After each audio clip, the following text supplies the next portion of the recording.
Hello everyone, I'm on a date with myself today in the mountains. I'm not here for hiking, I'm not here for a nature adventure, but to relax and to make some space in my thoughts and in my emotions. I am here to enjoy myself, to rest, to have fun, to play. I have picked this pose of joy. I am really savoring this time by myself here in the mountains today. Today it's particularly beautiful. I arrived this early morning, and since last night we had a thunderstorm. This morning there were all these clouds. I didn't expect that, so I was so excited when I saw them. I was in wonder, really. It was so beautiful, all these clouds coming up, um, and it was really magical. The colors are beautiful today. The air is very clear. It's chilly, but warm at the same time. So it's 11 degrees Celsius, but it's very pleasant. The sun is still warm, very warm. So I was excited this morning because I started wearing all the layers, all this wool that I love so much, all of my clothes that I adore wearing. So I couldn't wait to take them out for the season, and I am very excited about all of this. And the topic of today's video is the art of listening. Is the art of listening. It came to me to speak about this because the other day I had already made a video regarding the importance of, the video about stillness and movement, the importance of listening to the right guidance that inspires us, the right type of actions to take in life. So in order to take inspired actions to move forward on your true path, you have to learn how to listen to the guidance of your soul, of your higher self, instead of the guidance of your ego. Because otherwise, you don't really go anywhere good. Because your ego will always try to block you in some way, because it is afraid of the unknown, as I've said already many times. So really, the art of listening is very, very important. And I wanted to speak about the art of listening because today I have come to this place especially for filming my new project, and I was filming a few videos about this very topic. So I am already in this energy. I am already speaking about these things, so it comes easier to me to film also this one for you. And also I wanted to speak about this topic because I'm here for this basically. So I decided to go on a date with myself to this particular place, to go to the mountains in order to film this project about the art of listening, because it is an environment that is very conducive to this practice. So what I want to do with this particular video on my YouTube channel is to inspire you to create in your life a similar practice to this that I have created in my life. This is a practice. This is not something that happened to be, something that I came up with and I decided, well, why don't I try this? No, this is a very intentional practice. I have been doing this for years now, and it is deliberate and it is conscious. It's a deliberate, conscious choice that I do. So I come to these places especially for this purpose. I come to these places with the intention of listening. Of listening to what? Of listening to the guidance from my heart, from my soul, my higher self through my heart, and receive insights and receive epiphanies regarding my own journey. I would like to inspire you to create some sort of a practice, of a similar practice to mine, in order to really have a tool at your disposal that you can use again and again in order to receive guidance to move forward in your life, and also to create the life of your dreams, and also to live in joy, and also to fulfill your purpose, because all these things go hand in hand. They go together. It's not that you do one and you don't do the other. So in order to create the life of your dreams, the perfect life for you, in order to step on your true path, of course, you have to be joyful, you have to keep yourself happy, you have to be responsible for your own happiness, you have to take care of yourself, and you need some sort of reliable guidance that can really assist you in your journey, because no matter what happens, no matter the circumstances in your life, no matter the events in the world, no matter what, you will always have a North Star, to guide you. And that North Star is your inner North Star. It is your inner compass. It is your built-in guidance system, like your built-in GPS that guides you to the path that is right for you in life, to the path to the fulfillment of your desires, to the fulfillment of your purpose.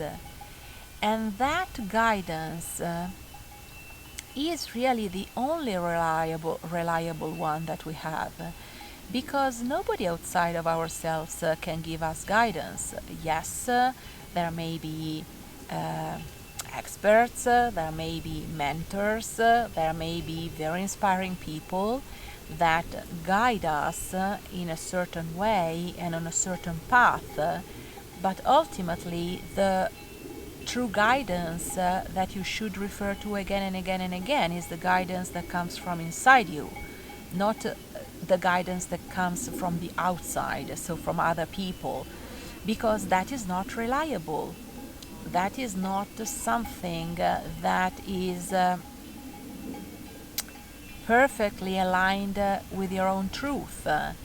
And this is the important part, because your own happiness, your life of your dreams, everything in your life, is based upon your truth, not upon the truth of somebody else.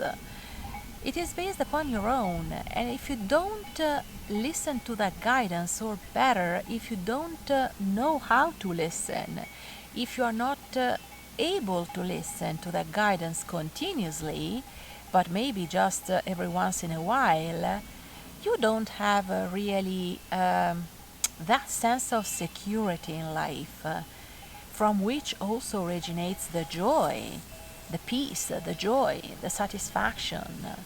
Because, if you have a system that is your inner guidance, that you can refer to again and again and again, you won't fear anything. The world is yours, because you'll know that whatever happens, whatever your life brings along, you will be able to meet all the challenges in the best way, because you know how to proceed.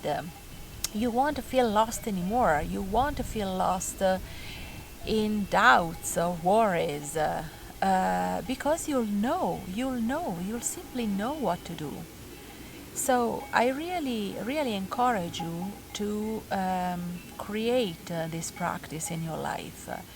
As for me, I have created this particular practice. That is a very intentional practice. I do this very consciously.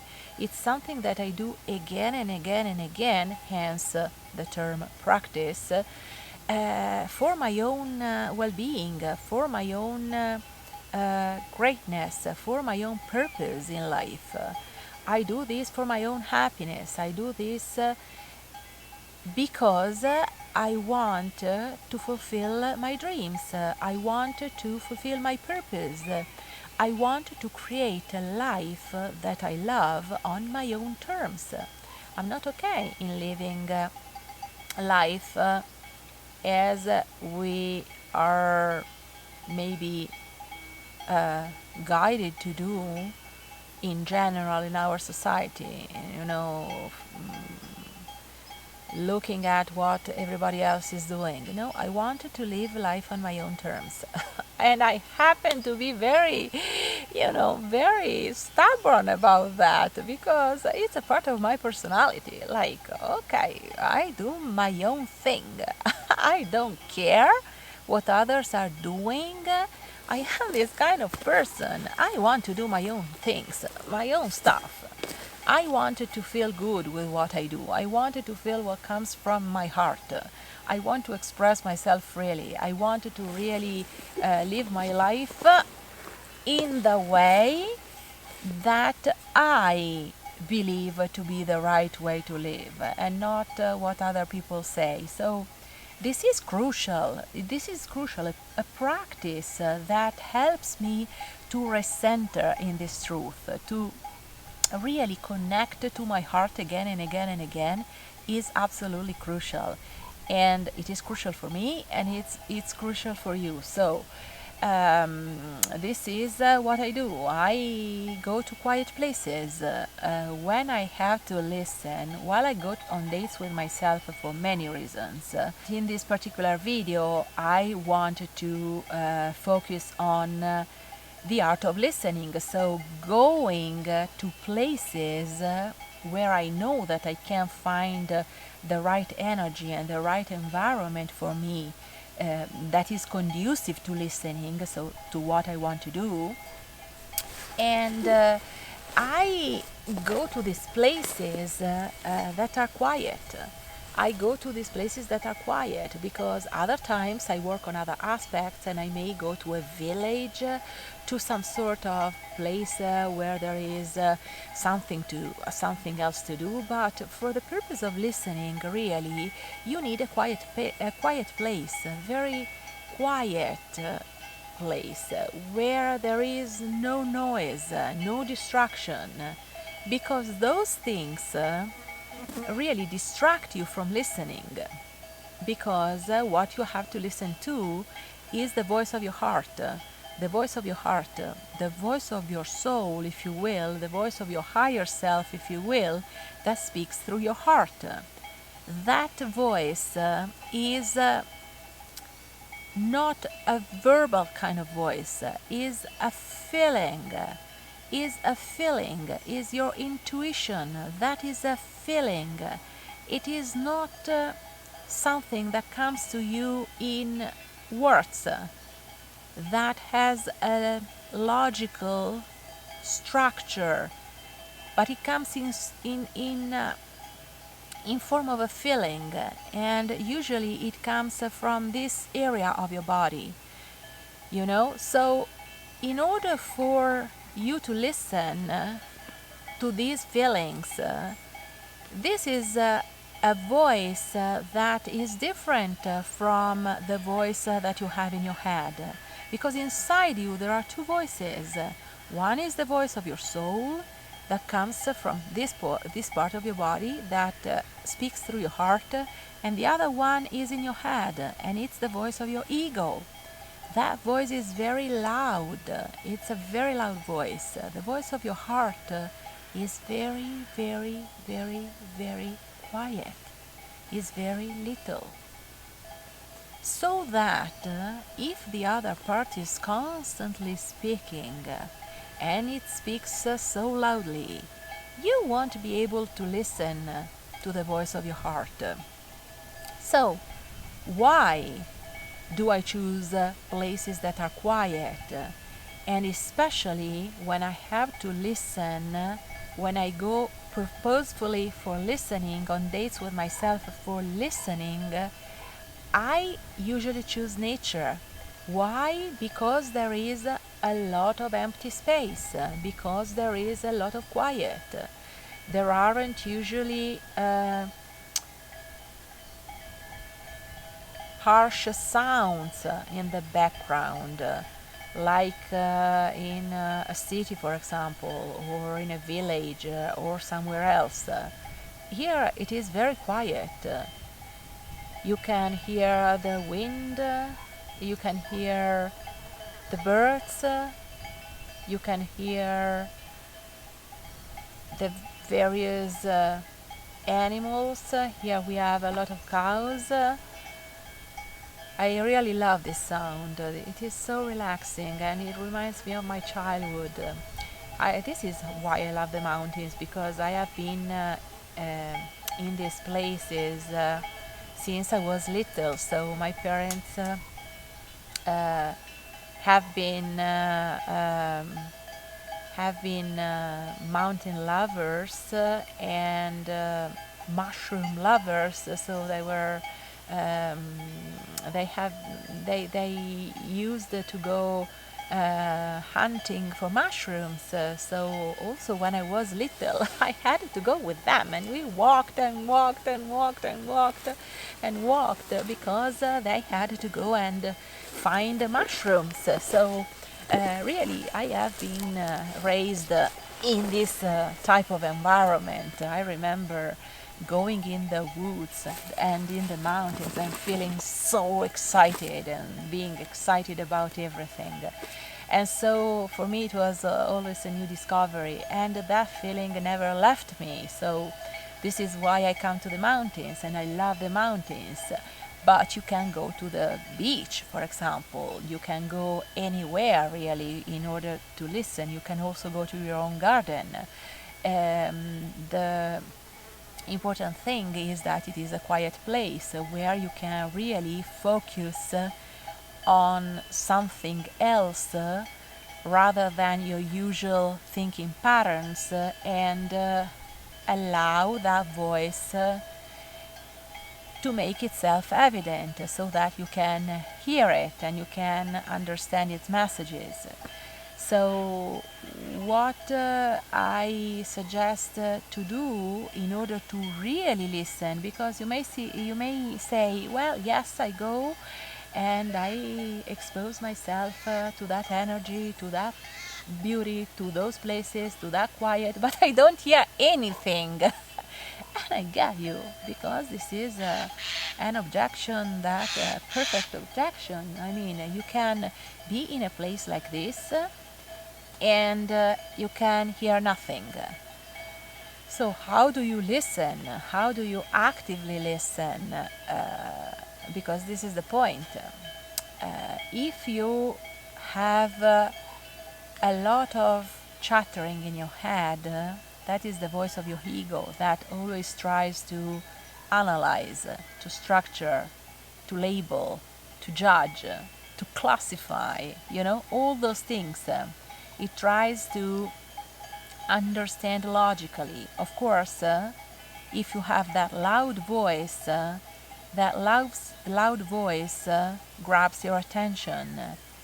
It is what you hear, and you kind of lose yourself in that chattering, in that dialogue, in that constant chattering and constant dialogue, so that you don't hear anything else. This is what you hear. But the point is not hearing and listening to the voice of your ego, because you already hear that all the times. By the way, you should pay attention to that, because are you aware of your thoughts or not? If you are not aware of what you are thinking of day in, day out, you have a problem. you have a huge problem, because it means that you are slumbering through life. You are not aware enough, so you don't even know what's in your head, and you will unconsciously respond to what's in your head. So you will live on autopilot, responding to the outside circumstances and the various events that happen accordingly to your thoughts, accordingly to your beliefs that you have in your head and that you are not even aware of. So this is not a conscious life. This can't be an intentional life, because if you don't know what you are thinking of, you can't make choices, you can't correct your trajectory, you can't you can't have intentions, because you don't even know what you're doing. You're just doing it. You're just responding, you're just reacting. Whatever happens, you react, and you react based upon the thoughts that you have in your head that you're not even aware of. So you see, it's a loop, it's a constant loop. You keep yourself there. You keep yourself there, and your life can't change, and your life can't evolve, and you can't embody your greatness, and you can't live the life of your dreams. You can't surely build and create a life on your own terms, because you simply don't even know what's in your head. So that's a part that you should work on. So paying attention also to that voice in the beginning is key in order for you to become aware that you have something in your head. What are you thinking of every day, all day long? So that's one part. But then, after you know what's in your head and you have learned to recognize the voice of your ego, you have to tune into your heart and into the voice of your soul, because that is the true guidance. That is the guidance that can lead you to a magnificent life. So it is not the voice of your ego that does that. It is the voice of your soul. And the voice of your soul is always speaking to you, is always telling you where you should go. It always puts these big signs on your path. It's like here in the mountains. I was giving this example in my videos before this one that I filmed this morning. Here in Italy we have these big signs in the mountains that are red and white. You can't miss them because you see them from a distance. They are big signs in red and white. So your soul guides you and says, if you want to go there, you have to go this way. And you follow the sign, you follow the guidance, and you go there. Because if you go on the opposite direction, you are not ending up where you want, you know? So, of course, your soul is guiding you constantly, but you have to pay attention to that voice. So you have to listen to that quiet voice, to that soft voice that is in your heart and that speaks through feelings. It doesn't speak in a logical way with words. It speaks through feelings. So you have to be so present in the moment that you are able to listen, because otherwise you're not able to listen to that voice. So how do you do this? How do you practically bring yourself back to the present moment when you are in one of these places, in order to really pay attention? Because I can tell you, pay attention, but if you are caught up in your mind, in your thinking process, you are not going to pay attention.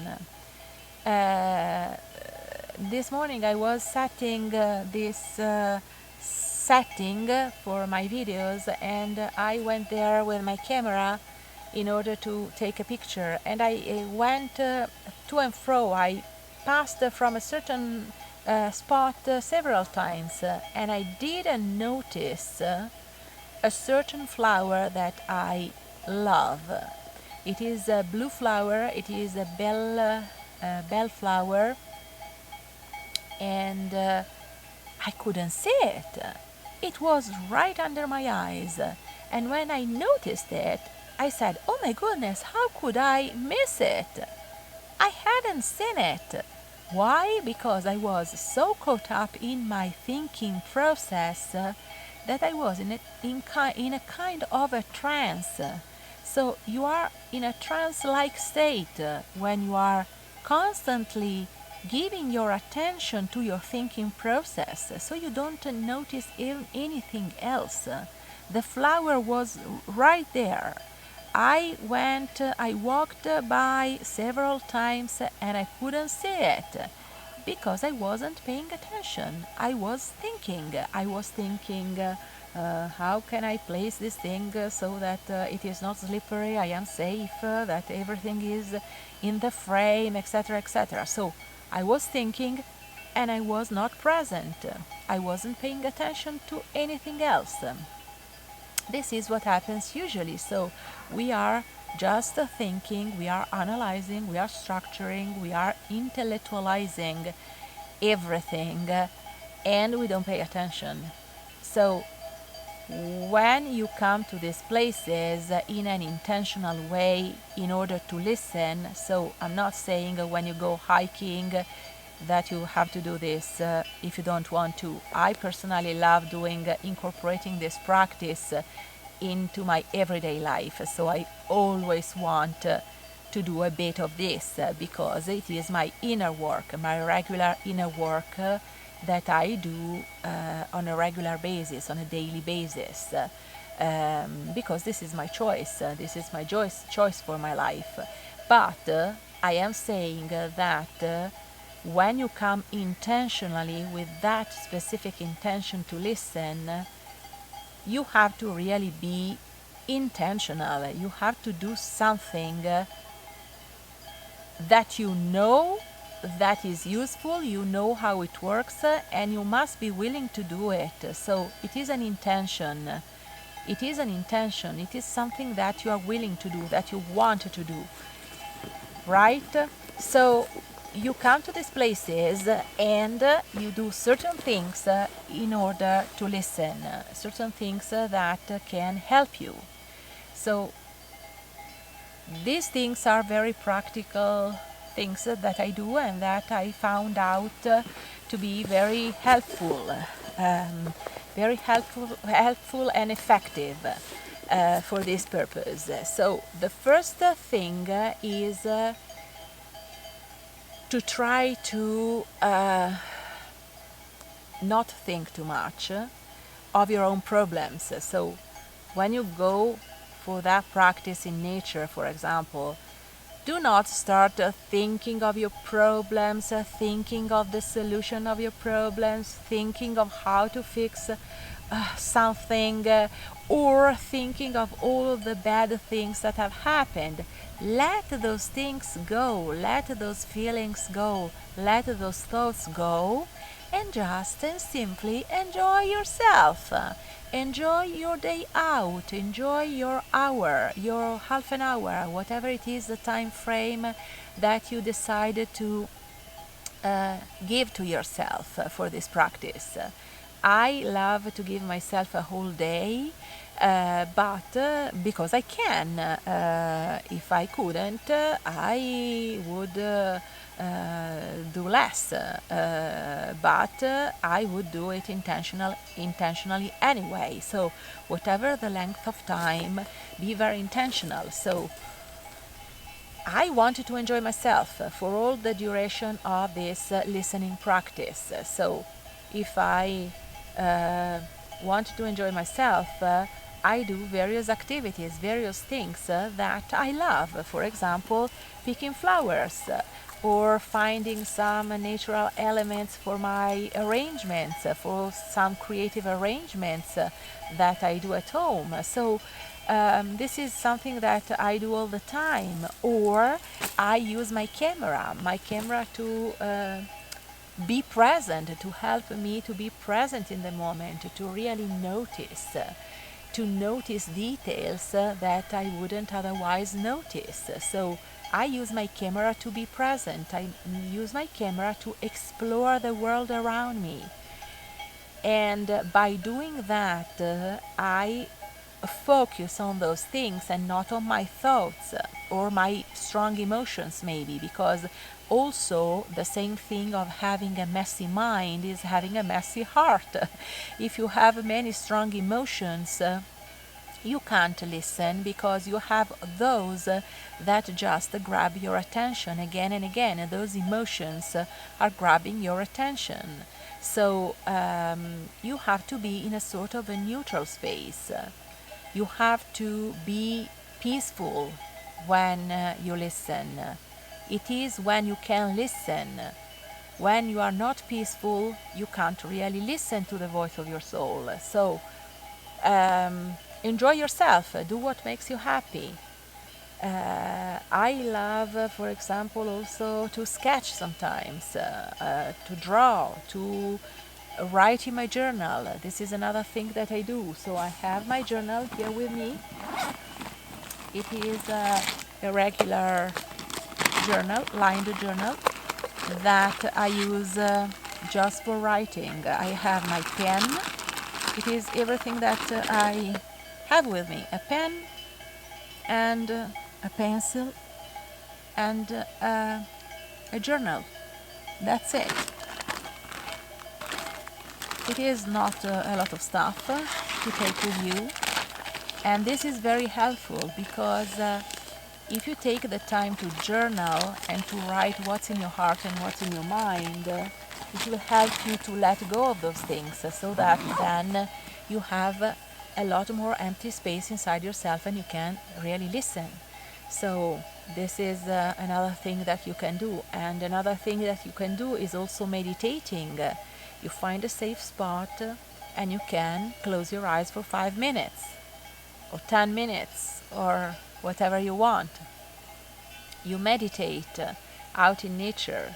Meditating is not the same as praying, because prayer is speaking, is asking. Meditation is not like that. Meditation creates emptiness because you empty your mind from your thoughts and also your heart from all those strong emotions. Meditation is different. So you stay within yourself and you listen. You just stay in that neutral space where there are no thoughts and no strong emotions. It's a very peaceful state, a state that is between your thoughts. So really, this is what you have to do. It is nothing complicated. You can have fun in whatever way you want. That is really key, because when you have fun, when you don't think of your own problems, you are actually bringing yourself to the present moment, to the moment where you are enjoying being, just being, you are just being. You are not thinking, you are not analyzing, you are not doing anything in particular, but you are enjoying yourself, you are relaxing, you are playing, if you will. So this is something that you can do. This is what I do, and it is very, very effective.